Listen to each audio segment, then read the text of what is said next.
Hydrocarbon, alkene का alkene या alkyne, alkane का formation in the presence of nickel platinum palladium, alkyne से alkyl का formation in the presence of nickel platinum palladium. ये कुछ example है। From alkyl halide except fluoride, इसमें reduction करेंगे जिंक प्लस डाइल्यूट HCl, सीधा alkane देगा अल्काइल हैलाइड का। तीसरा हो जाएगा वुड्स रिएक्शन का आता है।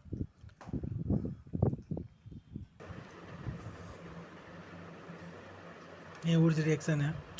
वुड्स रिएक्शन में एक चीज़ याद करना कि alkyl treatment with sodium metal in dry ether to give the higher alkane कहते हैं। वुड्स रिएक्शन में एक चीज़ सबसे बड़ा खासियत होता है कि उसमें इवन नंबर होना चाहिए। अगर ऑड नंबर अगर आपको दिख गया तो वो कभी वुड्स रिएक्शन नहीं देगा। ठीक है, ये बात है, क्योंकि लास्ट पॉइंट में जहाँ पे स्टार मारे ना, it is use for the preparation of higher alkane containing the even number of carbon atom कहते हैं। मतलब even number of carbon atom होना ज़रूरी है, तब वो हायर अल्केन देगा। इवन नंबर अगर नहीं है तो वो वुड्स रिएक्शन ही नहीं देगा। जैसे यहाँ पर है कि RX है और sodium in the presence of dry ether कहते हैं, तो सीधे क्या हो जाएगा,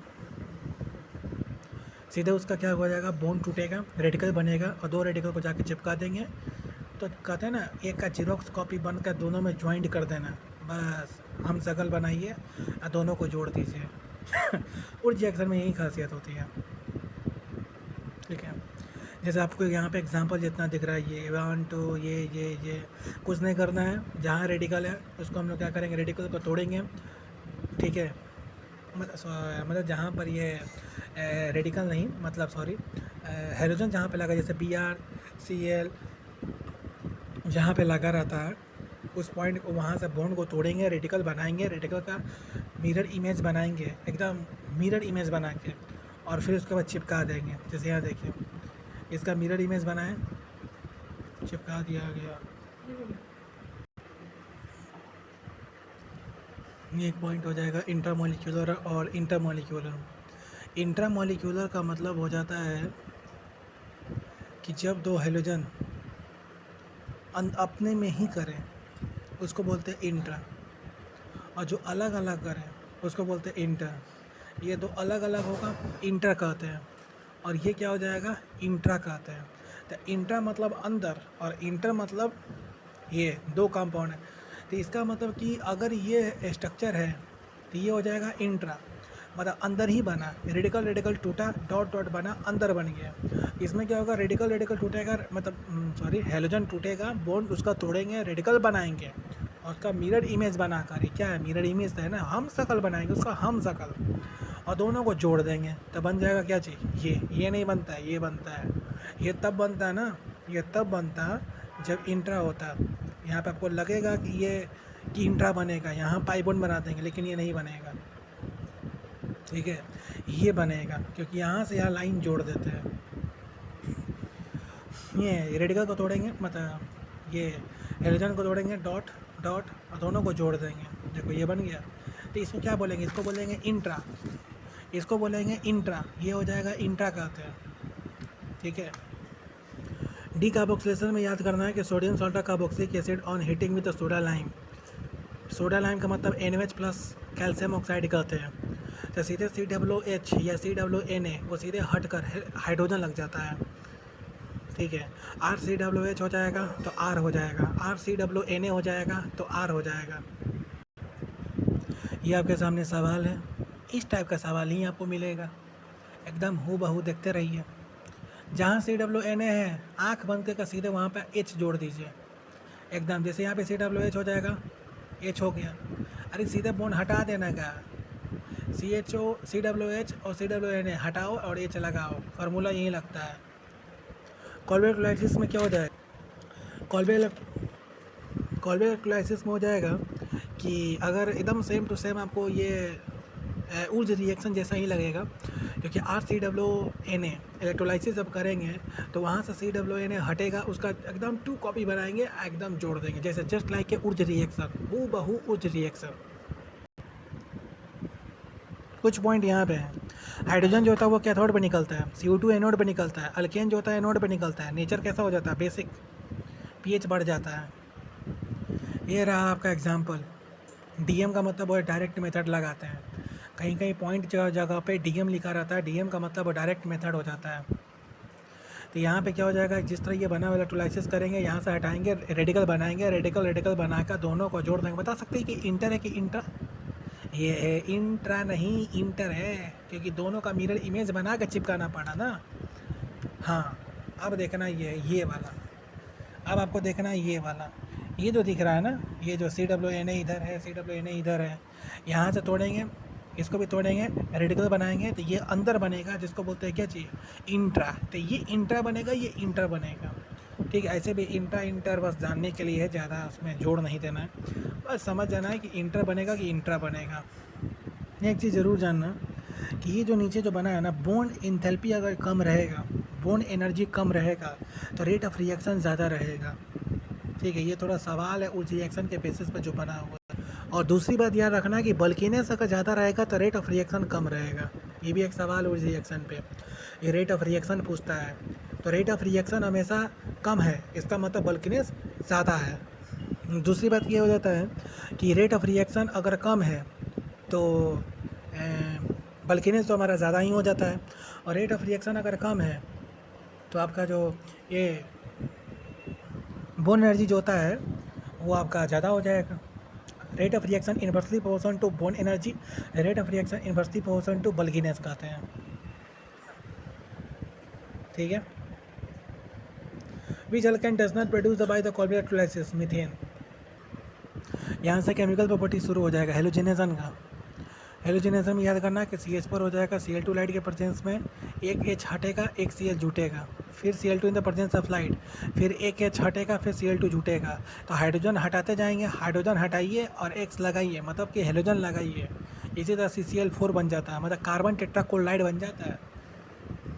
ठीक है, कई बार मैं सवाल में आपसे पूछता है कि मीथेन से कार्बन टेट्राक्लोराइड अगर बनाना पड़ता है तो कितना बार हेलोजिनेशन करना पड़ता है, तो गिन लीजिए, 1 2 3 4 बार हमेशा करना पड़ता है। मीथेन को, कार्बन टेट्राक्लोराइड को फॉर्मेशन करने के लिए आपको कितना बार हेलोजिनेशन करना पड़ता है, तो 4 बार करना पड़ता है। आप खुद हाइड्रोजन हटाने का, Cl लगाने का, हाइड्रोजन हटाने का, Cl लगाने का कर दीजिए, इसमें रटना भी नहीं है, आप आराम से कर भी सकते हैं, तो इसे याद कर दीजिए 4 बार करना पड़ता है। बाकी ये प्रोसेस आपको एक जूट में दिया गया है, जो 5-6 पॉइंट पढ़े उधर, उसी का ये समरी है। उसमें जैसे हम लोग हाइड्रोजिनेशन पढ़े हैं, फ्रॉम अल्काइल क्लोराइड पढ़े हैं, ठीक है, उसके बाद उस रिएक्शन पढ़े हैं, फिर कोलब्रुक इलेक्ट्रोलाइसिस पढ़े हैं, फिर उसके बाद डीकार्बोक्सिलेशन पढ़े हैं। ये जो 5 पॉइंट है, ये पाँचों पॉइंट का आपको यहाँ पर एक समरी दिया गया है। इस पाँचों पॉइंट में एक ही चीज़ हम जानते हैं भाई साहब, अल्केन बनेगा, जो प्रोडक्ट बनेगा वो हमेशा अल्केन बनेगा। ठीक है, ये पांचों में एक ही पॉइंट है, अल्केन बनेगा प्रोडक्ट। अब आप रिएक्टेंट में आप कुछ भी ले लीजिए, और रिएजेंट में सबसे बड़ा इंपॉर्टेंट रोल हो जाएगा, जितना भी मैंने 5-6 पॉइंट अभी पढ़ा था उधर का, उसका रिएजेंट सबसे बड़ा इंपॉर्टेंट है। ठीक है, सबसे बड़ा इंपॉर्टेंट रिएजेंट है, जैसे NaOH plus calcium oxide decarboxylation में, ये सबसे बड़ा इंपॉर्टेंट है। ये तो और ज़्यादा इंपॉर्टेंट है। टोटल नंबर ऑफ मोनोहेलोजिनेशन प्रोडक्ट है, इसमें स्टीरियो आइसोमर और एक्सक्लूडिंग स्टीरियो आइसोमर्स बताना है, मतलब इंक्लूडिंग एक्सक्लूडिंग दोनों बताना है। एक्सक्लूडिंग का मतलब होता है कि आपको नॉर्मल स्ट्रक्चर आपको काउंट करना है, और इंक्लूडिंग का मतलब ये होता है कि आपको स्ट्रक्चर में कायरल देखना है कि कायरल है कि नहीं है। कि अगर कायरल है तो उसको 2 नंबर देंगे, अगर कायरल नहीं है तो उसको 1 नंबर देंगे। बाकी एक्सक्लूडिंग में सिर्फ स्ट्रक्चर बना कर छोड़ देना पड़ता है, बस स्ट्रक्चर बना दीजिए, हाँ भाई 1 डिग्री पे लग रहा है, 2 डिग्री पे लग रहा है, 3 डिग्री पे लग रहा है, बस आपका स्ट्रक्चर बनाना है। लेकिन इंक्लूडिंग में क्या होता है ना, कि उसमें जो आप स्ट्रक्चर बना रहे हैं, उस स्ट्रक्चर में ये देखना है कि कहाँ पे हेलोजन लगा हुआ है, और वो हेलोजन क्या कायरल कार्बन है कि नहीं। अगर कायरल कार्बन है तो उस पर 2 नंबर दे देना है, अगर कायरल कार्बन नहीं होता है तो उसको 1 नंबर दे देना है, बस। और इसी में आपको काउंट करना रहता है। जैसे एग्जाम्पल मैं आपको दिखाता हूँ यहाँ पर ये CH3 CH2 3 नंबर देखिए, H2 है, total number of mono halogen product बोला गया। तो इसमें आपको क्या बन सकता है, हेलोजन जो बनेगा एक इस पर होगा 1 डिग्री पर, एक 2 डिग्री पर बनेगा। तो एक्सक्लूडिंग कितना बना 2, और इंक्लूडिंग कितना बना। पहला बात, ये कायरल है नहीं, ये कायरल है नहीं, ये दोनों कायरल नहीं है तो 1 नंबर देंगे, इसलिए 2 हो जाएगा। अगर ये स्ट्रक्चर कितना है 2, तो स्ट्रक्चर हो जाएगा 2। तो एक्सक्लूडिंग का मतलब स्ट्रक्चर काउंट कीजिए। इससे और बेहतरीन एग्जाम्पल देखिए, बेहतरीन एग्जाम्पल यहाँ पे है, आपको देखना है क्या जी, फोकस कीजिए। ये 7 नंबर देखिए, बहुत ज़्यादा इंपॉर्टेंट है। 7 नंबर देखना है। इसमें आपको क्या करना है कि जैसे X2 दिया हुआ है, तो एक यहाँ पे अटैक होगा, एक यहाँ पे अटैक होगा, एक यहाँ पे अटैक होगा, एक यहाँ पे अटैक होगा। ठीक है, कम से कम आपको 1 2 3 4 स्ट्रक्चर बनेगा। 1 2 3 4 ही बनेगा। देखो ये और ये दोनों जो कोना है ना, ये जो 2 कोना, एक यहाँ पे एक यहाँ पे दोनों दम सेम है। ठीक है, ये दोनों सेम होता है, दोनों के कोई एक जगह पर ही देना पड़ता है, दोनों जगह नहीं लगा सकते हैं। अब देखिए स्ट्रक्चर कितना बना 4, तो एक्सक्लूडिंग स्टूडियो कितना बनेगा 4। ये मोनो हेलोजेनेशन का प्रोडक्ट बता रहे हैं। अगर बात करेंगे इंक्लूडिंग स्टूडियो के बारे में, तो इंक्लूडिंग स्टूडियो कितना बनेगा, कायरल चेक करो। पहला बात, इसमें कायरल चेक करो, हाँ सर कायरल है, इसमें कायरल है। कैसे कायरल है, इसको यहाँ पे ना काउंट करके यहाँ से चेक करना पड़ता है। यहाँ पे हेलोजन लगाते हैं, लेकिन इस कार्बन पर हम लोग चेक नहीं करते, यहाँ पे कार्बन का रख के हम लोग चेक करते हैं। ये पार्ट अलग है, ये पार्ट अलग, ये पार्ट अलग, और यहाँ पे हाइड्रोजन लगेगा वो अलग, ये अलग, ये अलग, ये अलग, और यहाँ पे हाइड्रोजन अलग। तो ये हो जाएगा कायरल हो जाएगा ना समझे, ये कायरल हो जाएगा। तो यहाँ पे जो हेलोजन लगा रहता है वो उसको यहाँ पे हेलोजन लगाते हैं, लेकिन चेक जो करते हैं वो सेंटर से चेक करते हैं। ठीक है, चेक जब भी करेंगे तो हमेशा ये सेंटर से चेक करेंगे, सेंटर से। दूसरा नंबर स्ट्रक्चर देखिए, सेंटर पे ही लगा हुआ है हेलोजन, तो भाई साहब ये तो यहाँ और यहाँ ये दोनों तो सेम निकल गया ना, तो ये कायरल नहीं है तो 1 नंबर देंगे। यहाँ देखिए कायरल है नहीं है तो 1 नंबर देंगे। यहाँ देखिए कायरल है, हाँ सर कायरल यहाँ पे दिख रहा है, ये अलग है, ये अलग है, इधर अलग है, एकदम कायरल है, तो यहाँ पे 2 नंबर देंगे। जब सारे नंबर को काउंट करेंगे वो इंक्लूडिंग स्टूडियो का लाएगा, और स्ट्रक्चर को काउंट करेंगे वो एक्सक्लूडिंग स्टूडियो का लाएगा। कहानी खत्म। कायरल कार्बन का मतलब क्या होता है कि कार्बन पे 4 डिफरेंट ग्रुप लगा रहे, उस कार्बन को हमेशा कायरल कार्बन कहा जाता है। ये देखिए total number of mono hello product के बारे में आप आराम से इसमें बना लीजिए एकदम। मोनो हेलोजन प्रोडक्ट कहते हैं। एक चीज़ बता देते हैं, जब Cl का अगर बात कर रहा है ना, तो हमेशा क्लोरीनेशन के समय अगर 1 डिग्री पे क्लोरो लग रहा है, 2 डिग्री पे क्लोरो लग रहा है, 3 डिग्री पे क्लोरो लग रहा है, तो आप क्या कीजिए ना, तो इसमें हाइड्रोजन देखिए। अगर 3 डिग्री पे हाइड्रोजन कितना लगेगा, 1 लगेगा। तो 1 से 3 डिग्री पर हाइड्रोजन जो होता है वो लगेगा 1 हाइड्रोजन लगेगा, तो उसको 5 से गुना कर दीजिए 2 डिग्री पर हाइड्रोजन कितना लगेगा, अब 2 ही लगेगा, तो उसको हम लोग 3.8 से गुना कर देते हैं। और प्राइमरी में 3 हाइड्रोजन हो जाएगा। मान तो एक कार्बन है और एक कार्बन पर हाइड्रोजन लगा रहता है, तो उस पर हाइड्रोजन आप काउंट कर लीजिए कितना हाइड्रोजन है, उसको 1 से गुना कर दीजिए। ये क्यों कर रहे हैं ना, क्योंकि इससे पता चल जाता है कौन मेजर है कौन माइनर है। तो मेजर माइनर को बनाने के लिए हम लोग क्या करते हैं, इसका एक रेशियो होता है कि अगर 1 डिग्री पर लगा हुआ है तो उसको 1 से गुना करेंगे, 2 डिग्री पर लगा हुआ है तो 3.8 से गुना करेंगे, 3 डिग्री पर लगा हुआ है तो उसको 5 से गुना करेंगे। तो डिपेंड करता है कि 1 डिग्री पे है कि 2 डिग्री पे है कि 3 डिग्री पे है, तो उसके मेजर और माइनर को हम लोग पता लगाने के लिए हम लोग ये गुना करना पड़ता है। ठीक है, तो 1 डिग्री पे हम लोग 1 डिग्री पे हम लोग पता लगाते हैं कि हाइड्रोजन कितना है, बस उस हाइड्रोजन को काउंट करते हैं और इस नंबर से गुना कर देते हैं, और ये देखते हैं कि किसकी वैल्यू ज़्यादा रहती है, प्राइमरी सेकेंडरी टर्सरी, और जिसकी वैल्यू ज़्यादा वो मेजर, जिसकी वैल्यू कम वो माइनर। लेकिन अगर ब्रोमिनेशन का अगर ये देखेंगे कि मेजर कौन है माइनर कौन है, ब्रोमिनेशन एक ही चीज़ कहता है, मेरा कोई प्रोडक्ट किसी से मत करता है, हम एक ही चीज़ जानते हैं, 3 डिग्री मोर स्टेबल, उसके बाद 2 डिग्री, उसके बाद 1 डिग्री। तो ब्रोमीन अगर इन द प्रेजेंस ऑफ लाइट, अगर आपके सवाल में कहीं भी रहे, मानो कोई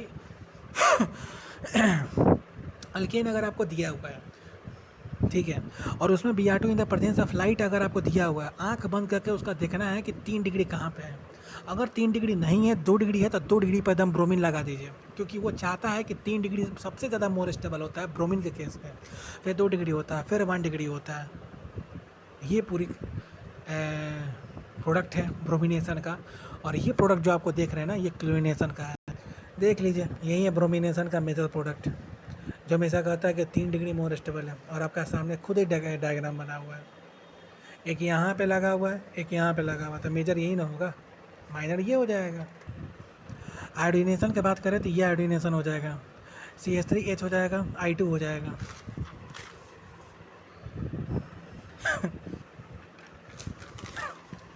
यहाँ पे आयोडीनेशन जब करवाते हैं तो यहाँ पे क्या हो जाएगा कि HiO3 के प्रेजेंस में, HNO3 के प्रेजेंस में सीधे CH3I बन जाता है। तो यहाँ पे क्या हो जाएगा कि CH3I हो जाएगा प्लस HI कहते हैं। HI जो होता है वो हमेशा रिड्यूसिंग एजेंट कहलाता है, और रिड्यूसिंग एजेंट जो होता है वो हमेशा आपके सामने यहाँ दिख रहा है कि HNO3 के प्रेजेंस में I2 plus NO2 plus H2O, फिर HiO3 के प्रेजेंस में I2 प्लस H2O बन जाता है। ये कुछ मैकेनिज्म है कि chain initiation, chain propagation, chain termination कहते हैं, ठीक है। तो यहाँ पे जो बना हुआ पहले हम इनिशिएशन होगा, फिर प्रोपागेशन होगा, फिर टर्मिनेशन हो जाएगा, ये प्रोसेस हो जाएगा। सबसे बड़ा चीज़ हो जाएगा आइसोमेराइजेशन कहते हैं। अगर कोई भी अल्केन अगर दिया हुआ है एनाइडस AlCl3 in the presence of HCl कहते हैं, वो सीधे आइसोमर बन जाता है। आप जो भी आइसोमर बना दीजिए आप, ठीक है। तो ये आइसोमेरिज्म हो जाएगा। इसका जितना भी रिएजेंट है वो भी बहुत इंपॉर्टेंट है, एनाइडस AlCl3 in the presence of HCl। Aromatisation का देखना है तो यहाँ पे एरोमेटिक प्रोडक्ट बनता है, इसमें याद करना Ci2O3 हो जाएगा, Ma2O3 हो जाएगा, F2O5 कहते हैं। ये 3 रिएजेंट हो जाएगा, सबसे ज़्यादा इंपॉर्टेंट है। इसमें कोई भी अगर अल्केन अगर आपको जैसे चेन फॉर्म में दिया रहता है तो उसको क्या करना है, कुछ नहीं, आराम से पहले कार्बन को काउंट कीजिए, कितना कार्बन है, 3 कार्बन है, 4 कार्बन है, 5 कार्बन है, 6 कार्बन है, क्योंकि हमको एरोमेटिक, लेकिन ज़्यादातर हमेशा 6 का ही बनता है, एरोमेटिक रिंग ही बनता है, ठीक है। 3 4 5 आपको नहीं देगा, देगा तो 7 कार्बन का देगा, 6 कार्बन का देगा, 8 कार्बन का देगा, ठीक है। और यही आपको देगा क्योंकि यहाँ पे एरोमेटाइजेशन है, एरोमेटिक प्रोडक्ट ही बनता है, मतलब बेंजीन ही बनेगा जो आप देख रहे हैं। कंट्रोल ऑक्सीडेशन भाई साहब ध्यान से सुनना। कंट्रोल ऑक्सीडेशन में सबसे पहले याद करना कि पहले मीथेन देंगे तो पहले अल्कोहल बनेगा, ठीक है। दूसरी बात, अगर MO2 यहाँ पे copper in the presence of 523 kelvin अगर 100 ATM के प्रेजेंस है तो अल्कोहल देगा। अगर Ma2O3 in the presence of अगर हीट है तो ये आपको अल्डिहाइड देगा। CH3COO का होल 2 का Mn है इन द प्रेजेंस ऑफ हीट है तो ये आपको एसिटिक एसिड देगा, CH3COOH देगा। अगर टर्सरी हाइड्रोजन हो जाएगा वो टर्सरी अल्कोहल देगा, कब, KMnO4 in the presence of nascent oxygen करते हैं तब।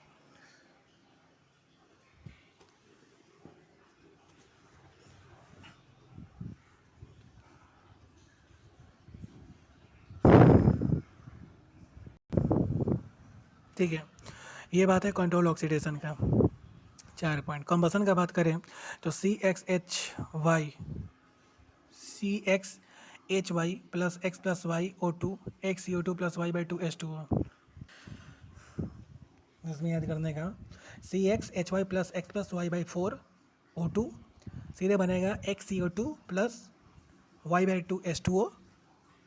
ये बहुत इंपॉर्टेंट है भाई, कंबसन का ये डायरेक्ट रिएक्शन होता है, और ये आपका रिएक्शन विथ स्टीम है, जो CH4H2 हो जाएगा इन द प्रेजेंस ऑफ निकल, CO प्लस H2 हो वाटर गैस निकलता है, CO प्लस H2 हो वाटर गैस निकलता है, ठीक है। पायरोलाइसिस हो जाएगा, पायरोलाइसिस का मतलब होता है ब्रेकडाउन होना, पायरोलाइसिस का मतलब हो जाएगा ब्रेकडाउन हो जाएगा, बहुत बड़े बड़े जितने भी कार्बन होते हैं उनका ब्रेकडाउन हो जाता है, ठीक है। पायरोलाइसिस करवाते हैं मतलब हाई टेम्परेचर रख के हायर अल्केन से लोअर अल्केन में कन्वर्ट करते हैं। अब जैसे कि 8 कार्बन है तो इसको 4 में तोड़ेंगे, 4 में तोड़ते हैं। अगर 7 कार्बन है तो 4 में और 3 में तोड़ते हैं। 5 कार्बन है तो 2 में 1 में तोड़ेंगे, इस टाइम में तोड़ेंगे। फिजिकल प्रॉपर्टी देखना है, दो ही चीज़, पहला चीज़ बॉइलिंग पॉइंट, दूसरा सॉल्युबिलिटी। बॉइलिंग पॉइंट जो होता है वो directly proportional to molecular weight, inversely proportional to हो जाएगा मेल्टिंग, ब्रांच हो जाता है, मेल्टिंग नहीं होता है, यहाँ मेल्टिंग का बातें नहीं किया जाए। यहाँ फिजिकल प्रॉपर्टी में है कि बॉइलिंग पॉइंट जो होता है वो directly proportional to molecular weight हो जाएगा, इन्वर्सली पोर्सन टू ब्रांच हो जाता है। मॉलिक्यूलर वेट ज़्यादा होगा, बॉइलिंग पॉइंट ज़्यादा हो जाएगा, ब्रांच अगर ज़्यादा करोगे बॉइलिंग पॉइंट कम हो जाता है। बाकी यहाँ पे दिखा हुआ कि boiling point directly proportional to surface area हो जाएगा, directly proportional to van der Waals force हो जाता है। सॉल्युबिलिटी की बात करें तो लाइक डिजॉल्व लाइक हो जाता है, polar in polar, non polar in non polar कहते हैं। लेकिन सबसे बड़ा इंपॉर्टेंट है बॉइलिंग पॉइंट का फिजिकल प्रॉपर्टी में। अल्केन ख़त्म, यहाँ से अल्कीन शुरू। हाइड्रोजनेशन ऑफ अल्काइन की बात करें, यहाँ देखना है दो चीज़ सबसे बड़ा चीज़ होता है। एक होता है लिंडलार्स कैटलिस्ट जो आपके सामने दिया हुआ है H2+PD पर कार्बन, एस क्यूनिलीन दिया जाता है या PSO4 दिया जाता है, जो हमेशा अल्काइन हो जाएगा। ये हमेशा सीस बनाता है, सीस अल्कीन बनाता है। और यहीं अगर बीच रिडक्शन होकर हो जाता है, जो सोडियम प्लस लिक्विड एमोनियम हो जाता है, वो उसको बोलते हैं बीच रिडक्शन कहते हैं, जो हमेशा ट्रांस बनाता है, अल्कीन, ट्रांस अल्कीन बनाता है। तो आपको अल्काइन दिया रहता है तो उसमें सीस और ट्रांस दो चीज़ आपसे पूछता है बनाने के लिए। तो आप कुछ नहीं, रिएजेंट याद कीजिए कि सोडियम प्लस लिक्विड एमोनियम हो जाएगा तो बीच रिडक्शन कहते हैं, जो ट्रांस बनाता है। और आपके सामने जो H2+PD पर कार्बन क्यूनिलीन कहते हैं या BSO4 कहते हैं, तो वो आपको सिस अल्कीन बना के देगा। ये आपके सामने बना हुआ जो भी है मैकेनिज्म, यही आपका बीच रिडक्शन जिसके बारे में मैंने बात किया। थर्ड पॉइंट हो जाएगा डी हाइड्रोहेलोजिनेशन। डी हाइड्रोहेलोजिनेशन के बारे में यही बोलेंगे ध्यान से। पहली चीज़ बात करना किसको बोलते हैं, बीटा एलिमिनेशन रिएक्शन कहते हैं। दूसरी बात याद करना कि जेटसेप या सेटजेप्स रूल कहते हैं। और तीसरी बात याद करना कि डी हाइड्रोहेलोजिनेशन कहते हैं। ठीक है, NCERT में खुद बना हुआ है कि जैसे 2 ब्रोमो पेंटीन बना हुआ है, ठीक है, 2 ब्रोमो पेंटेन बना हुआ है, सॉरी 2 ब्रोमो पेंटेन बना हुआ है। तो 2 ब्रोमो पेंटेन जब बना हुआ रहता है उसको हम लोग क्या करते हैं, दो चीज़ बनाते हैं, पेंट 1 इन बनाते हैं, पेंट 2 इन बनाते हैं। तो आप आराम से उसमें देख लीजिए कि कौन मेजर है कौन माइनर हो जाता है। तो ये आपका डायग्राम उसमें बना हुआ रहता है, ठीक है। ये NCERT में बनाया हुआ है डी हाइड्रोजनेशन, जिसको सेटजेप्स या जेटसेप रूल कहते हैं। उसी को हम लोग बीटा एलिमिनेशन रिएक्शन कहते हैं। इसका रिएजेंट हो जाएगा अल्कोहल केवेज कहते हैं। अगर मानिए कि जैसे 2 ब्रोमोपेंटेन है तो हमने बनाया कि पेंट 2 इन बनाया, पेंट 1 इन बनाया, ठीक है। आओ इसका डायग्राम देखते हैं यहाँ पे। ये ना पूरी कहानी देखने की ज़रूरत नहीं है, जितना मैंने बोला बस वही पॉइंट इम्पोर्टेंट है, ठीक है। सेटजेप्स का उल्टा, सेटजेप्स का उल्टा जो होता है वो हॉफमैन्स रूल कहलाता है। सेटजेप्स का जो उल्टा हो जाएगा वो हॉफमैन्स रूल कहलाता है, जो आपके सामने दिख रहा है एकदम सेटजेप्स का उल्टा। वो कहता है कि सेटजेप्स कहता है ये माइनर है, हॉफमैन्स कहता है वो माइनर नहीं है, उसको मेजर मानते हैं, ठीक है। तो सेटजेप जिसको मेजर मानता है, हॉफमैन्स, ये आपका बना हुआ हॉफमैन्स रूल का ये पॉइंट है। यहाँ का पूरा डायग्राम दिया हुआ है, अल्कोहल केवेज का दिया हुआ है जो सामने हमने बोला था। डिहाइड्रेशन ऑफ अल्कोहल की बात करें तो ये आपके सामने दिया हुआ है। इसमें acidic dehydration of the alcohol कहलाता है। डिहाइड्रेशन ऑफ अल्कोहल का अगर मैं बात करूं तो यहाँ पे कुछ नहीं याद करने का, सीधे एक ही चीज़ होता है, अल्कोहल से अल्कीन बनाते हैं। अल्कोहल को तोड़ेंगे, कार्बोकेटाइन बनाएंगे, रीअरेंजमेंट करेंगे, उसके बाद अल्कीन बनाएंगे, सीधी बात है। अल्कोहल से अल्कीन बनाते हैं, OH होगा, OH को तोड़ेंगे, कार्बोकेटाइन बनाएंगे, कार्बोकेटाइन को रीअरेंजमेंट करेंगे, उसके बाद अल्कीन बना देंगे, बस यही है dehydration of alcohol. Dehydration of alcohol का मतलब कि पानी निकालेंगे, क्या निकालेंगे, ओनली पानी। अपने को क्या पानी निकालना है, तो पानी निकालना है तो इसको बोलते हैं डिहाइड्रेशन ऑफ अल्कोहल कहते हैं। एक चीज़ याद रखना, पानी निकालने का तो बात करता है, लेकिन जब रीअरेंजमेंट जब होता है ना, जो उसमें मिथाइल का शिफ्ट होता है, हाइड्राइड का शिफ्ट होता है, रिंग एक्सपेंशन होता है, रिंग कॉन्ट्रैक्शन होता है, तो डिपेंड करता है कि आपका स्ट्रक्चर कैसा है, ठीक है। वहाँ पे OH लगता है, बॉन्ड को तोड़ते हैं, कार्बोकेटाइन बनाते हैं, रीअरेंजमेंट करते हैं, रीअरेंजमेंट में हाइड्राइड को शिफ्ट करवाना पड़ता है। कार्बोकेटाइन हमेशा कहाँ स्टेबल हो जाएगा, 3 डिग्री कार्बन पे हमेशा मोर स्टेबल कहलाता है, ठीक है। कहीं भी स्टेबल हो उसके बात अलग है, ठीक है। जहाँ पे स्टेबल आपको कार्बोकेटाइन लग रहा है, हम लोग रीअरेंजमेंट तो वही करते हैं, लेकिन उस रीअरेंजमेंट में हाइड्रोजन का शिफ्ट करवाते हैं, मिथाइल का शिफ्ट करवाते हैं, रिंग एक्सपेंशन करवाते हैं, रिंग कॉन्ट्रैक्शन करवाते हैं। तो डिपेंड करता है कि आपका स्ट्रक्चर कैसा है कि नहीं, ये डिपेंड करता है। जैसे आपको यहाँ पे दिखा है रीअरेंजमेंट का, और आपको ये दिख रहा है रिंग एक्सपेंशन, रिंग कॉन्ट्रैक्शन। ये डी हेलोजिनेशन, डी हेलोजिनेशन में क्या हो जाएगा कि विस्नर डाइलाइट होता है, ठीक है। विस्नर डाइलाइट को अगर जिंक मेटल के साथ अगर रिएक्ट करेंगे तो सीधे ये अल्कीन बन जाता है। क्या बनता है, फिर से अल्कीन बन जाता है भैया, एकदम सही पकड़े हैं। तो डी हाइलोजिनेशन में क्या हो जाएगा कि अगर विस्नर डाइलाइट हो जाएगा तो विस्नर डाइलाइट जो होता है अगर जिंक पे प्रेजेंस अगर हो तो सीधा अल्कीन बन जाता है। आपके सामने ये बना हुआ डायग्राम, ये मिक्स सवाल है। पहला सवाल आपको जो दिख रहा है हाइड्रोजन ऑक्सीजन का, वो है डिहाइड्रेशन ऑफ अल्कोहल है। दूसरा जो दिख रहा है वो आपको ये है, तो आपको दिख रहा है ना विस्टर्न डायलाइट। ये प्रॉपर्टी देखिए, हाइड्रोजनेशन। हाइड्रोजनेशन हर जगह रहता है यार, अल्काइन में रहता है, अल्कीन में रहता है, अल्कीन में रहता है, हाइड्रोजनेशन हर जगह रहता है, वो तो सबको ही पता है। हेलोजिनेशन में सबसे बड़ा इंपॉर्टेंट रोल, इससे बढ़िया इंपॉर्टेंट रोल अगर आपको देखना चाहते हैं, ये नॉन पोलर सॉल्वेंट है। एक पोलर सॉल्वेंट हो जाएगा, दो तरह का सॉल्वेंट हो जाता है, ठीक है। आपको मैं डायरेक्ट सवाल दिखा देता हूँ। सवाल है ये, डी मतलब डायरेक्ट मेथड, मैकेनिज्म देखने की ज़रूरत नहीं है। डीएम देखिए, यहाँ पे लिखा हुआ है कि दो तरह के हैलोजन होते हैं। कहने का मतलब, दो तरह के हैलोजन का मतलब होता है, जैसे एक होता है विस्नर डायलाइड होता है कि दो कार्बन पे एक हैलोजन, एक कार्बन पे एक हैलोजन। और एक होता है एंटी विस्नर डायहैलोजन कहते हैं, एंटी विस्नर डायहैलोजन कहते हैं, मतलब कि उल्टा, एक के अपोजिट होता है। तो यहाँ पे याद करना है कि अल्कीन रहता है, अल्कीन में अगर Cl2 in the presence of CCl4, ठीक है, तो यहाँ पे क्या हो जाएगा, एंटी विस्नर डायलाइड बन जाता है। क्या बन जाता है? एंटी विस्नर डायलाइड बन जाता है, ठीक है। Cl2 CCl4 का अगर मैं बात करता हूँ, Cl2 CCl4 का मैं बात करता हूँ, तो एंटी विस्नर डायलाइड बन जाता है।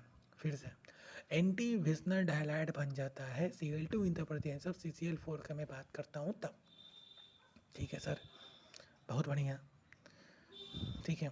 एक चीज़ याद रखना, जितना भी मैं रिएक्शन दिखा रहा हूँ ना, अल्कीन का, अल्काइन का, उसका रिएजेंट बहुत इंपॉर्टेंट है भाई, रिएजेंट बहुत ज़्यादा इंपॉर्टेंट है। समझो वही सवाल है और कोई सवाल ही नहीं है, उसी को तुमको वर्ड में पूछेगा, उसी को तुमको रिएक्शन के फॉर्म में पूछेगा।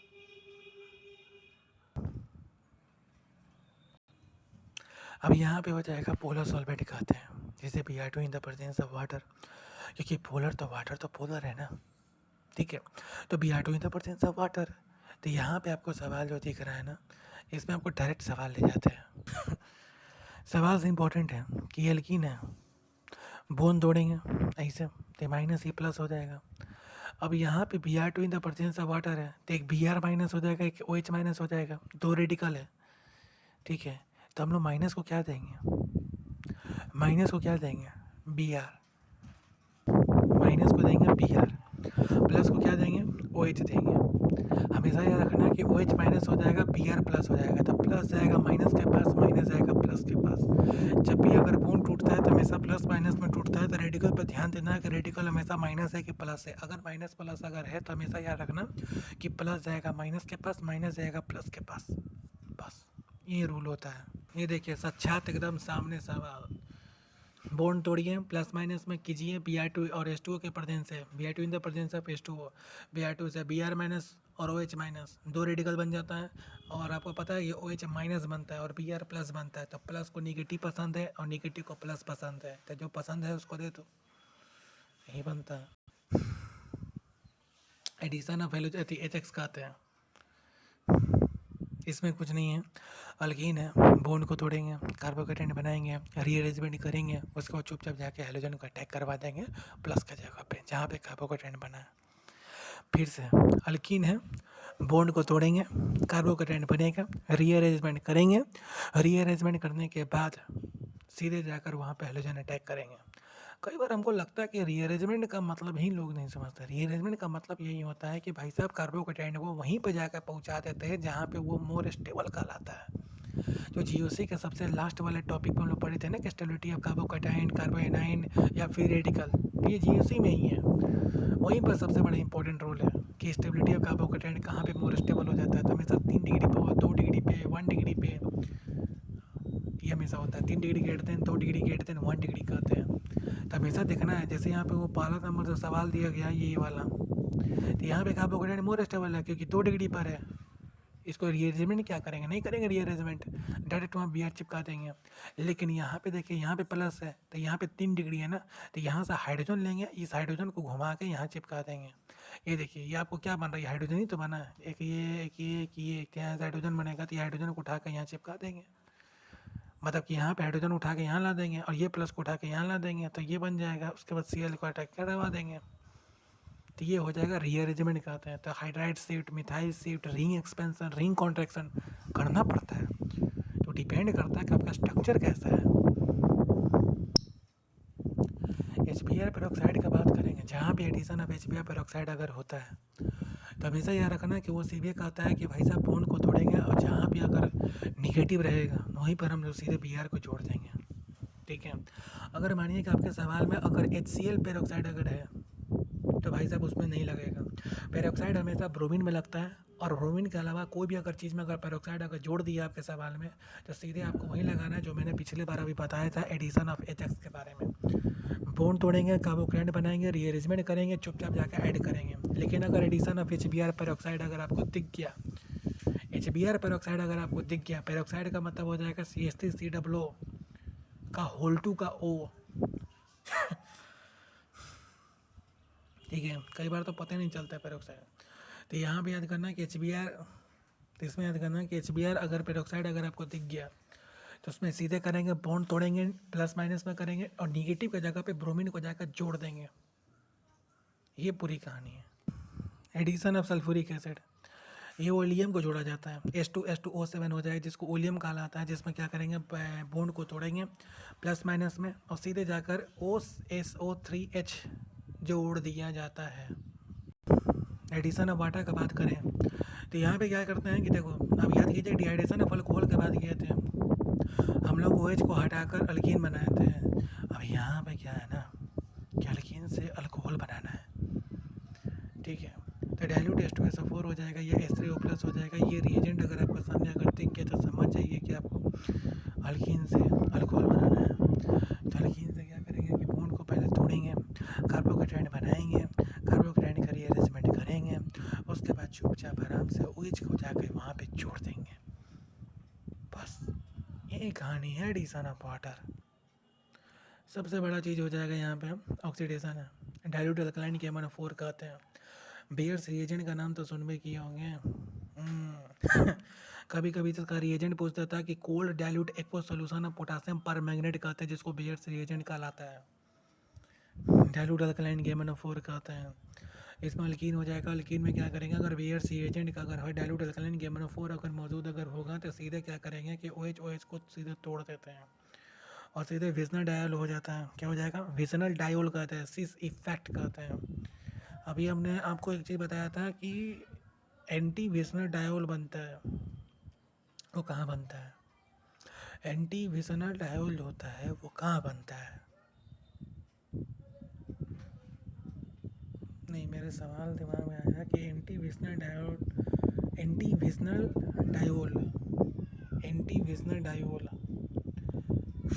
कहाँ बनेगा?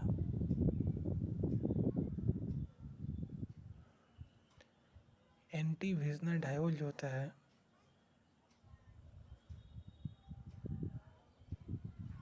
हम भी सोच ही रहे हैं कि एंटी विजनल डायोल आखिर है कहाँ? कहीं नहीं है, होगा तो सामने ही आएगा। तो यहाँ पे याद करना कि बेयर्स रिएजेंट का जो प्रोडक्ट बनता है वो हमेशा विजनल डायोल बनता है, जो हमेशा सिस इफेक्ट हो जाएगा, सेम साइड हमेशा जुड़ेगा, ठीक है। सीधी बात यही है।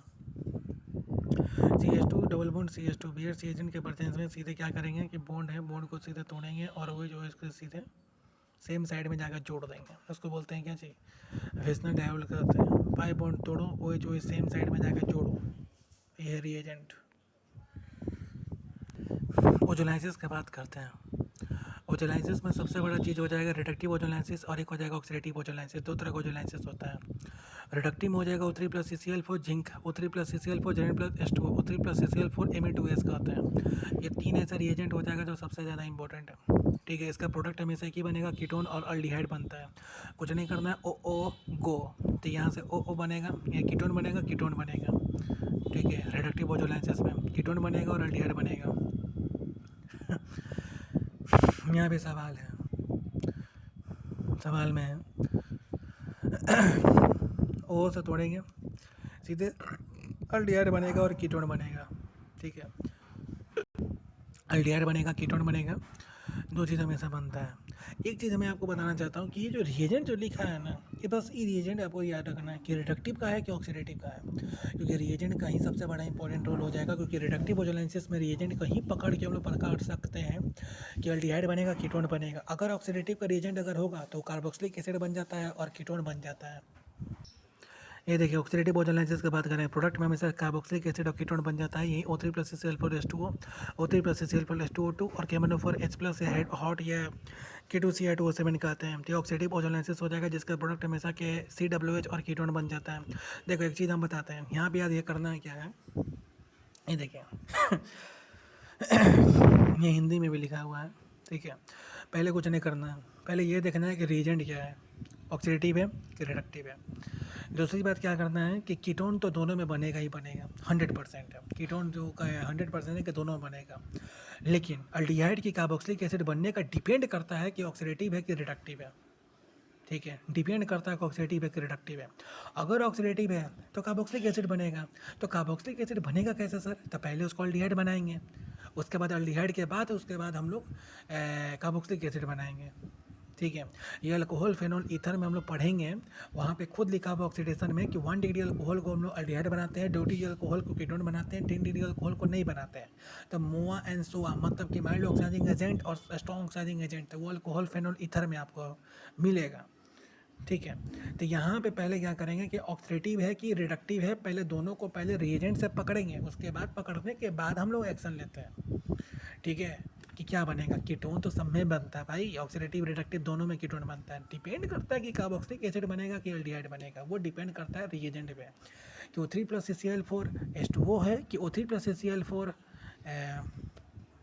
Me2S है Me2S मतलब समझते हैं ना, मिथाइल CH2S। हाँ, तो ये रिडक्टिव ओजोलाइसिस हो जाता है, ठीक है। ये बात है। तो आपके सामने जो दिया हुआ है उसको ध्यान से मैं आपको दिखा रहा हूँ, देखते रहिए। तो इसी तरह हम लोग अल्केन अल्कीन देख चुके हैं और अल्काइन देख लेते हैं। अल्काइन में याद करना है कि जैसा आपके सामने दिया हुआ है कि कैल्शियम कार्बाइड दिया हुआ है, मैग्नीशियम कार्बाइड दिया हुआ है। अगर कैल्शियम कार्बाइड अगर पानी के प्रेजेंस में अगर होगा तो सीधा आपको क्या बनेगा, कैल्शियम हाइड्रोक्साइड बनेगा और साथ में एसिटिलीन बन जाता है। और मैग्नीशियम कार्बाइड जो होता है उसमें मैग्नीशियम हाइड्रोक्साइड बन जाता है और प्रोपाइन बन जाता है, ठीक है। तो आपको डायरेक्ट सवाल बन जाता है कि कैल्शियम कार्बाइड जो होता है, अगर कैल्शियम कार्बाइड पानी के प्रेजेंस में अगर देंगे तो कैल्शियम हाइड्रोक्साइड बन जाता है और एसिटिलीन बन जाता है। और मैग्नीशियम कार्बाइड जो होता है अगर पानी के प्रेजेंस में देंगे तो मैग्नीशियम हाइड्रोक्साइड बन जाता है और प्रोपाइन बन जाता है। तो ये method of preparation of D alkyne देखा जाए, पहला हो जाएगा डीहाइड्रोजनेशन कहते हैं, विस्नर डाइहैलाइड कहते हैं। तो विस्नर डाइहैलाइड क्या हो जाएगा, देख रहे हैं ना। याद कीजिए विस्नर डाइहैलाइड हम लोग जिंक के प्रेजेंस में क्या बनता था, अल्कीन बनता था ना। तो वो अल्कीन है, ठीक है। इसमें क्या करेंगे कि विस्नर डाइहैलाइड हो जाएगा अल्कोहल क्यूएच के प्रेजेंस में, आपको बना दिया गया। क्या अल्कोहल क्यूएच बता सकते हैं कि क्या है, अल्कोहल क्यूएच हो जाएगा डीहाइड्रोहेलोजिनेशन रिएक्शन कहते हैं, जिसको बीटा एलिमिनेशन रिएक्शन कहते हैं, जिसको सेटजेप से जेटसेप रूल कहते हैं। याद आया। उसके बाद NaNH2 के प्रेजेंस करेंगे तो क्या होगा, सीधे जितना हाइड्रोजन है ना, वो जो हाइड्रोजन जो बैठा हुआ है ना, जो है जैसे अल्कोहल केज क्या करेगा, वो एक हाइड्रोजन को हटाएगा ना, दो हाइड्रोजन को थोड़ी हटाता है, वो एक ही हाइड्रोजन को ना काम करेगा। लेकिन NaNH2 क्या करेगा, दूसरा का जो हाइड्रोजन बैठा है ना उसको कहेगा तू भी आ जा, तब बना देंगे अल्काइन। ये देखिए इसमें याद करना कि अल्कोहल केवेच हो जाएगा और NaNH2 का ये दो रिएजेंट के प्रेजेंस में विस्नर डाइहैलाइड से अल्काइन बन जाता है। तो विस्नर डाइहैलाइड से अल्काइन बनने में अल्कोहल केवेच और NaNH2 के दो रिएजेंट के प्रेजेंस हो जाता है, ठीक है। ये टेस्ट में इसी फॉर्म में देता है सवाल, ध्यान से देखो। पहले आपको अल्केन देगा, Br2 in the presence supplied करवाएगा, ठीक है। फिर उसके बाद ये बनेगा अल्कोहल केवेच करवाएगा, ये बनेगा। फिर Br2 CCl4 करवाएगा तो ये बनेगा। फिर NaNH2 अल्कोहल केवेच करवाएगा तो ये बनेगा। उसके बाद यहाँ से दो तरह चलेगा, या उसको बोलते हैं ये हो जाएगा लिंड लार्स कंडीशन, इसको बोलते हैं बीच रिडक्शन कहते हैं। तो दो फॉर्मेट में सवाल यहाँ बनना शुरू। सवाल तो यही है बेटा, क्या चाहिए। एसिडिक नेचर में देखना है, यहाँ पे हाइड्रोजन हटाना है, सीधे हमेशा क्या लगाना है, मेटल, ठीक है। एसिडिक नेचर में हाइड्रोजनेशन हर जगह रहता है, हर जगह मुंह घुस ले रहता है हाइड्रोजनेशन का। उसके बाद हाइड्रो हेलोजिनेशन की बात करेंगे, नो रीअरेंजमेंट, बड़ा बड़ा अक्षर में लिखा हो, कुछ नहीं करना है। जेमिनी डायलाइड, जेमिनी डायलाइड का मतलब होता है कि एक ही कार्बन पे दो हाइड्रोजन मौजूद रहे, उसको बोलते हैं जेमिनी डायलाइड कहते हैं। और दो कार्बन पे अलग अलग अगर हाइड्रोजन मौजूद होगा उसको विस्नर डायलाइड कहते हैं। अंतर समझना है जेमिनल का। इसमें याद करना है कि हाइड्रो हेलोजिनेशन का मतलब कि अगर 2 मोल में अगर HCl अगर लेंगे तो क्या बनेगा, एक ही कार्बन पे दो दो हेलोजन लग जाते हैं। क्योंकि हम लोग खुद अभी पढ़ के आए थे कि एडिशन ऑफ HX अगर करवाए थे तो वो 1 मोल पे करवाए थे ना अल्कीन में, तभी हम लोग कार्बोकेटाइन बनाए थे। और कार्बोकेटाइन बनाकर फिर वहाँ पे हेलोजन बॉन्ड को तोड़े, कार्बोकेटाइन बनाए, रीअरेंजमेंट करे, तब जाके हेलोजन को एडिशन करवाएं। ठीक है। तो यहाँ पे क्या है, यहाँ पे 2 मोल लिया गया, तो 2 मोल लिया गया तो यहाँ पे कुछ नहीं रीअरेंजमेंट करवाना है। ठीक है, क्योंकि अल्काइन है, यहाँ पे कुछ नहीं करवाना है। सीधे क्या करेंगे, तीनों बॉन्ड को नहीं, उसमें से 3 में से ट्रिपल बॉन्ड हो जाएगा, 2 बॉन्ड को तोड़कर सीधे एक ही कार्बन पे दो दो हेलोजन को हम लोग वहाँ पे अटैच करवा देते हैं। ठीक है, कोई रीअरेंजमेंट नहीं हो। आपके सामने ये पूरी जितने भी सवाल देख रहे हैं ना, ये है डी। अभी जो हम लोग हेलोजिनेशन के बारे में देखें, हाइड्रो हेलोजिनेशन के बारे में, ठीक है, ये है कुचरोव रिएक्शन। ठीक है, कुचरोव रिएक्शन की बात करते हैं। कुचरोव रिएक्शन में सबसे बड़ा इंपॉर्टेंट है भाई, बहुत ज़्यादा इंपॉर्टेंट है। यहाँ तक है कि बड़े बड़े कंपटीशन के एग्जाम में भी ये सवाल पूछे जाते हैं कुचरोव रिएक्शन के बारे में। इसमें रिएजन याद कर लीजिए, डाइल्यूट हो जाएगा HgSO4 हो जाएगा, डाइल्यूट हो जाएगा H2SO4 हो जाएगा, Ag2+H2O हो जाएगा, डाइल्यूट H2SO4 हो जाएगा। ठीक है, तो ये क्या हो जाएगा, अल्काइन। इसका पूरा प्रोसेस ये ना, ये देख लीजिए, इसमें हो जाएगा, पहले बॉन्ड को तोड़ेंगे, प्लस माइनस बनेगा। ठीक है, उसके बाद ठीक है, प्लस बनेगा, फिर प्लस के बाद क्या बन जाता है, वहाँ पे OH यहाँ पे लगा देते हैं। पूरा प्रोसेस ध्यान से समझें, बॉन्ड को तोड़ें, प्लस माइनस किए, प्लस में OH को लगाएंगे। फिर क्या करेंगे कि जब मैं OH को यहाँ पे लगा देता हूँ तो ये जो पाई बॉन्ड हो जाएगा, इस पाई बॉन्ड को इस पर भेजेंगे और इस H को इस पर भेजेंगे, तो ये बन जाएगा कीटोन, जिसको बोलते हैं कीटोइनोल बन जाता है। सवाल में ये रहा, दिख रहा है ना, पहले बॉन्ड को तोड़ेंगे। ठीक है, फिर जहाँ प्लस बनेगा, प्लस यहाँ बना, इस प्लस को क्या करेंगे, OH यहाँ पे लगाएंगे। फिर इस OH को यहाँ पे जो डबल बॉन्ड है इसको यहाँ भेजेंगे और इस H को यहाँ भेजेंगे, तो ये आपको ये दिखेगा कीटोइनोल फॉर्म में। हेलोजिनेशन की बात करेंगे तो 2 मोल ऑफ Cl2 CCl4 में, आपको याद कीजिएगा हम लोग जस्ट Cl2 CCl4 हम लोग पढ़ के आ रहे हैं, जो हमेशा एंटी विसनर डायलाइड बनता था, है कि नहीं। अल्कीन में हम लोग Cl2 CCl4 जिसको नॉन पोलर सॉल्वेंट कहलाता था, जिसमें हम लोग अभी जस्ट हम लोग बढ़ के आ रहे हैं अल्कीन में, जिसमें नॉन पोलर सॉल्वेंट कहते थे। ठीक है जो हमेशा एंटी विसनर डायलाइड बनाता था। अब यही है आपको अल्कीन में, अल्काइन में मिल गया। तो अल्काइन में क्या किया, 2 मोल कर दिए तो टेट्राहाइड्राइड बन जाएगा। क्या बनेगा, टेट्राहाइड्राइड बनेगा, जो आपके सामने दिख रहा है टेट्राहाइड्राइड में। बस सबसे ज़्यादा इंपॉर्टेंट है साइक्लिक कॉपुलेशन कहते हैं, जो हमेशा अल्काइन हो जाएगा, रेड हॉट ट्यूब जहाँ मिलेगा वहाँ सीधे बेंजीन बन जाएगा। ये देख रहे हैं डायग्राम, आपको CH3 ट्रिपल बॉन्ड H हो जाएगा, रेड हॉट ट्यूब करवाएंगे। अगर यहाँ पे एक CH3 हो जाएगा तो यहाँ लिखेगा 3 मोल है, एक CH3 है तो यहाँ पे 1 2 3 लग जाएगा। अगर ये दोनों तरफ अगर होगा तो पूरा बेंजीन को छेड़ देगा CH3 से। अब यहाँ पे टर्मिनल अल्काइन टॉलिन्स एजेंट कहते हैं। टॉलिन्स एजेंट में क्या हो जाएगा कि सिल्वर वाइट प्रेसिपिटेट बनता है, हाइड्रोजन को हटाएंगे और Ag को लगाएंगे। टॉलिन्स एजेंट का रिएजेंट जान लीजिए, उसका रिएजेंट क्या है, AgNO3 प्लस NH4Cl कहते हैं, NH4OH कहते हैं, सॉरी, AgNO3 हो जाएगा प्लस NH4OH कहते हैं, या AgNH3 का होल ट्वाइस का होल फोर नहीं, होल 3 होता है, उसके पावर माइनस लिखा रहता है, ऐसे कॉम्प्लेक्स फॉर्म में भी दिया रहता है। एमोनियम सिल्वर नाइट्रेट इसको कहा जाता है। ठीक है, जिसमें हमेशा सिल्वर वाइट प्रिपिटिव का फॉर्मेशन बनता है। एक क्यूप्रस कोलाइट टेस्ट हो जाएगा, जो आपको यहाँ दिख रहा है क्यूप्रस कोलाइट टेस्ट के बारे में, Cu2 NH4OH के प्रेजेंस में जो रेड प्रिपिटिव बन जाता है। बस ये बेंजीन लास्ट है, अल्काइन ख़त्म हो चुका है। मैं तो बेंजीन देख लीजिए, फिनॉल है, जिंक के प्रेजेंस में बेंजीन, और PHCWNA हो जाएगा, NH plus calcium oxide, soda lime के प्रेजेंस में बेंजीन बन जाता है। CWH हो जाएगा, सोडा लाइम के प्रेजेंस में बेंजीन बन जाता है। तो डैट्स इट, ये जितने भी हम लोग पढ़े हैं अभी जस्ट एक बार और देख लेते हैं इसका इलेक्ट्रोफिलिक सब्स्टिट्यूशन रिएक्शन ESR के बारे में, क्लोरीनेशन, हेलोजिनेशन, ब्रोमिनेशन, वो सब नहीं है। इलेक्ट्रोफिलिक सब्स्टिट्यूशन रिएक्शन कहते हैं, ESR कहते हैं। एक चीज़ याद रखना कि ESR का सबसे बड़ा सवाल पूछता है कि ऑर्डर ऑफ रिएक्टिविटी के बारे में। तो याद रखना कि order of reactivity of ESR अगर पूछे तो directly proportional two electron density हो जाएगा। इलेक्ट्रॉन डेंसिटी को जितना ज़्यादा बढ़ाओगे उतना ज़्यादा ऑर्डर ऑफ रिएक्टिविटी जो होता है ESR का बढ़ेगा। तो सर बढ़ाने वाला कौन होता है? प्लस इफेक्ट हो जाएगा।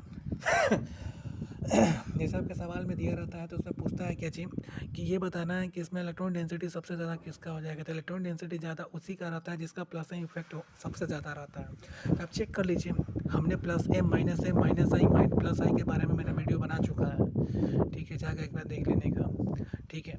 जिसके पास पहले के पास अगर लोन पेयर अगर होगा तो प्लस एम कहते हैं, अगर पाई बॉन्ड अगर होगा तो माइनस एम कहते हैं। तो प्लस एम होना ज़रूरी है, ठीक है, प्लस एम होगा। अगर प्लस एम अगर है तो उसको इलेक्ट्रॉन डेंसिटी को बढ़ाएगा, क्योंकि प्लस एम जो होता है वो इलेक्ट्रॉन को देता है, इलेक्ट्रॉन डोनेटिंग ग्रुप होता है, इसलिए उसके बेंजीन में इलेक्ट्रॉन डोनेटिंग ग्रुप रहेगा तो इलेक्ट्रॉन की टेंडेंसी को बढ़ाएगा। इलेक्ट्रॉन की टेंडेंसी को बढ़ाएगा, उसके ऑर्डर ऑफ रिएक्टिविटी को बढ़ा देता है सीधे, ठीक है। यही आपका नाइट्रेशन है, यही आपका हेलोजिनेशन है। और एक चीज़ याद रखना है कि इसमें सारे के सारे जो रिएजेंट होते हैं ना, नाइट्रेशन में NO2 प्लस हो जाता है, हेलोजिनेशन में X प्लस हो जाएगा, सल्फोनेशन में SO3 प्लस हो जाएगा, फ्रीडल कर्व एसाइलेशन में और एक हो जाएगा फ्रीडल कर्व अल्कलाइलेशन कहते हैं। तो अल्कलाइलेशन में अगर फ्रीडल कर्व एक अल्कलाइलेशन हो जाएगा उसमें में क्या हो जाएगा, R प्लस हो जाएगा। इसमें जितने भी रिएजेंट हो जाते हैं वो सारे के सारे प्लस होते हैं, हेलोजिनेशन तक प्लस होते हैं। और आपको विश्वास नहीं है तो मैं आपको दिखाना चाहता हूँ वो चार्ट, आप जितने भी देख रहे हैं ना, ये चार्ट देखिए, देख लिए, यही चार्ट है, सारे के सारे पॉजिटिव में होते हैं। ये फ्रीडल का अल्कलाइलेशन है, कुछ नहीं करना है, सीधे यहाँ से क्या करना है, X हटाना है, R को उठा कर चिपका देना है। इसमें भी कुछ नहीं है, इसमें ये है X हटाना है, ये पूरा पार्ट को जाकर यहाँ पे चिपका देने का, कहानी ख़त्म। Thank you. जितना भी ये वीडियो बना हुआ है ना, ये शॉर्टकट है, 46 मिनट का जो वीडियो बना हुआ है ना, इसमें जितने भी रिएजेंट है, अल्केन अल्कीन अल्काइन तीनों कवर है, इसमें सारा का सारा आप नोट कर लीजिए, करना है तो कर लीजिए। और इसका रिएजेंट सबसे बड़ा इंपॉर्टेंट है, सबसे बड़ा इंपॉर्टेंट इसका रिएजेंट है, और इसके साथ क्वेश्चन भी हम लोग दिखा चुके हैं। Thank you so much, thank you.